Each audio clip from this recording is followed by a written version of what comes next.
76তম প্রজাতন্ত্র দিবস সর্বস্তপুর আজগর আলী শিশু শিক্ষা নিকেতনে প্রত্যেক বছরের নয় এবারও উদযাপিত হচ্ছে।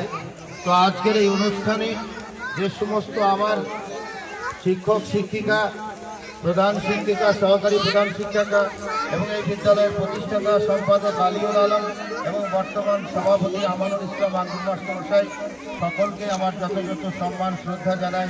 সব থেকে বেশি আমার পুত্র কন্যা সমতুল্য আমার ছাত্রছাত্রীরা, তোমরা সবাই শোনো, আজকের দিনটা 26শে জানুয়ারি সারা ভারতবর্ষ জুড়ে প্রত্যেকটা সরকারি এবং বেসরকারি প্রতিষ্ঠানে কেন এত আড়ম্বরের সঙ্গে পালিত হচ্ছে এটা আমাদের জানা দরকার।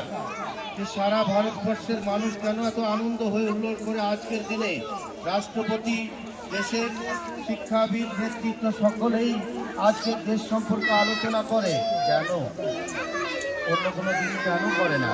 আমাদেরকে জানতে হবে ভারতবর্ষের মানুষ ব্রিটিশদের হাতে পরাধীনতার গ্লানির মধ্যে ছিল। বহু রক্তক্ষয়ী যুদ্ধের মাধ্যমে বহু মা তার সন্তানকে হারিয়েছে, বহু ছেলে তার পিতাকে হারিয়েছে। এইভাবেই আমাদের স্বাধীনতা এসেছে 1947 সালের 15ই আগস্ট। কিন্তু স্বাধীনতা হওয়ার পরেও আমাদের দেশের মধ্যে অস্থিরতা কাটেনি, যেহেতু কোনো নির্দিষ্ট সংবিধান ছিল না। তাই সেই সংবিধান রচনা করেছিলেন B.R. আম্বেদকরের সঙ্গে একটা কমিটি হয়েছিল। এই সংবিধানটা তৈরি হয়েছিল 1949 সালের 26শে নভেম্বর। কিন্তু এই দিনটিকে পিছিয়ে নিয়ে গিয়ে 26শে জানুয়ারি কেন করা হয়েছে, এটা বিস্তারিত গল্প। এটা লালা লাজপত রায়কে লাহোরের মাটিতে হত্যা করা হয়েছিল, পিটিয়ে মেরে দেওয়া হয়েছিল।